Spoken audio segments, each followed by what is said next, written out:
Bismillahirrahmanirrahim. Assalamualaikum warahmatullahi wabarakatuh. Salam kedaulatan rakyat.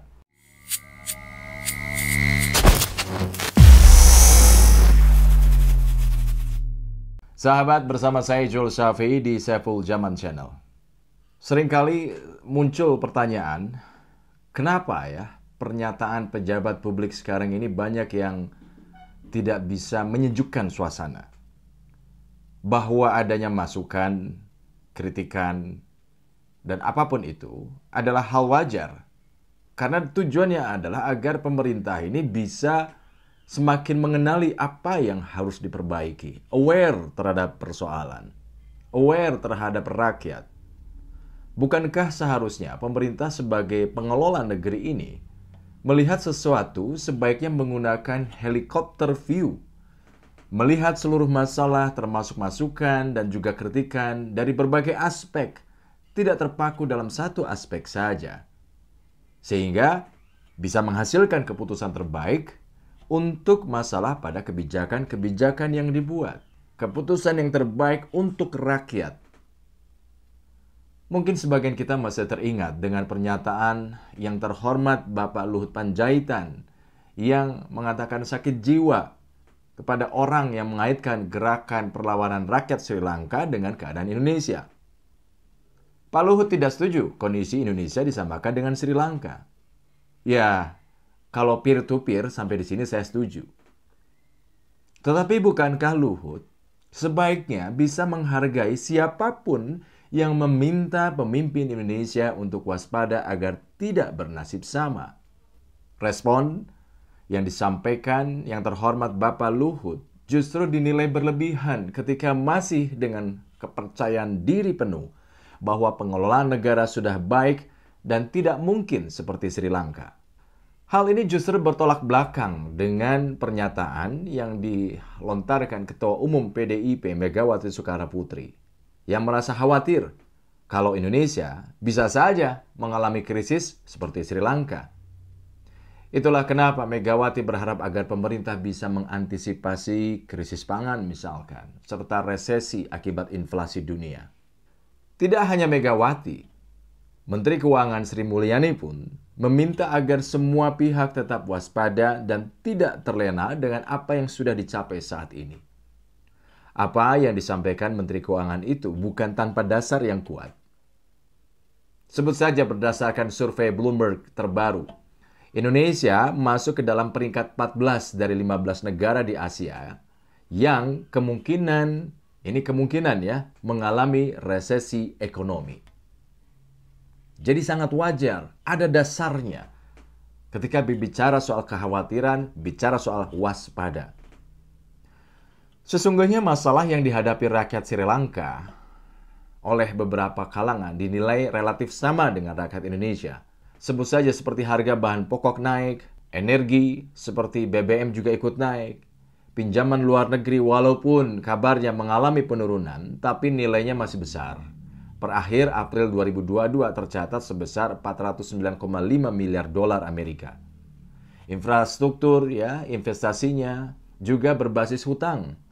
Belum lagi dugaan kalau Indonesia masuk dalam debt trap China. Korupsi, kolusi, nepotisme seperti akrab berada di lingkungan sebagian pejabat, oknum-oknum pejabat.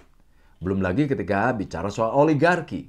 Mengutip pakar kebijakan publik Ahmad Nur Hidayat yang meminta agar pemerintah adil dan fair dalam menyikapi perkembangan Sri Lanka. Ini sangat wajar dan sebagian besar kita pun mungkin merasakan hal yang sama kekhawatirannya. Sebagai pejabat publik seharusnya selalu mengedepankan introspeksi dan korektif atas apa? Atas pandangan-pandangan yang kritis. Percaya diri boleh, tapi overconfidence malah bisa membuat sikap arogan dengan menantang-nantang pihak yang mengkritisi. Apakah negara ini sedang tidak baik-baik saja? Anda sendiri yang menilai. Kita melihat tidak sedikit program-program pemerintah yang masih perlu diperbaiki. Perlu improvement. Sebut saja seperti penegakan hukum, masih tajam ke bawah, tumpul ke atas. ruang gerak demokrasi yang dibatasi melalui RKUHP, kesenjangan makin terbuka lebar, dekadensi moral, KKN merajalela, para menteri jalan masing-masing sendiri-sendiri, dan masih banyak lagi. Kita perlu ingat, dulu sewaktu Presiden Soeharto di era Orde Lama sangat berjaya dan selalu mendapatkan kursi presiden untuk kesekian kalinya. MPR dan DPR dikuasai. Ekonomi tidak buruk sekali. Indonesia tidak bangkrut. Tapi jatuh juga. Kenapa? Karena rakyat sudah tidak percaya lagi. Dalam contoh produk misalkan, kita tahu bagaimana handphone Nokia, ya, produsen handphone Nokia yang begitu besar, begitu menguasai, merajalela, ya, menguasai pasar selama bertahun-tahun, sampai akhirnya kepercayaan diri mereka terlindas oleh kesombongan mereka sendiri. Ya, siapapun dia yang berkuasa, hari ini sampai batas waktu yang ditentukan mungkin masih gagah perkasa dan sangat percaya diri. Tapi ketika Tuhan menutup semua kemudahan dan kejayaan, siapapun dia, besok-besok dia bukan siapa-siapa lagi.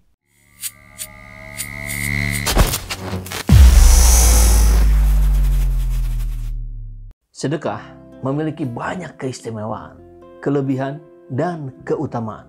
Salah satunya tentu adalah membuat hati kita menjadi jauh lebih tenang dan bahagia. Sedekah juga tentu dapat meningkatkan hubungan yang positif dengan sesama kita. Yayasan Putra Husni Indonesia bekerja sama dengan Saiful Zaman Channel menyelenggarakan program untuk kita dapat bersedekah dengan tepat sasaran, sedekah Quran dan infak beras. Bagi siapa? Bagi lembaga-lembaga tahfidz yang saat ini masih banyak yang kekurangan. Masih banyak santri-santrinya yang masih menggunakan Al-Quran yang biasa. Padahal bagi para santri yang sedang belajar menghafal Al-Quran, ada Quran yang khusus untuk bisa memudahkan mereka menghafal. Ya, seperti ini Qurannya. Begitu juga dalam kehidupan kesehariannya, tidak sedikit yang masih kekurangan bahan pangan. Maka selain sedekah Quran, di sisi yang lain kita pun membuka donasi untuk infak beras yang akan kita salurkan ke lembaga-lembaga penghafal Al-Quran, baik yang terdekat di wilayah kita maupun di sekitaran Bandung yang datanya sudah lengkap kita miliki. Insya Allah keamanahan kami jaga. Apa yang Bapak Ibu sedekahkan, apa yang Bapak Ibu donasikan akan kami salurkan tepat sasaran. Kita akan laporkan penyerahannya, baik dalam bentuk narasi maupun video. Ya, donasi dari sahabat SC Channel semua, kepedulian dari sahabat semua bisa disalurkan melalui rekening yang ada di bawah ini. Dan nanti mohon dikonfirmasikan apakah itu memang diperuntukkan untuk infak beras atau sedekah Quran, atau diserahkan untuk kita kelola dan kita pertimbangkan mana yang paling penting yang terjadi saat itu.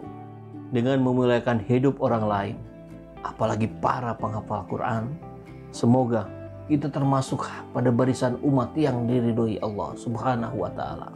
Amin ya Rabbal Alamin.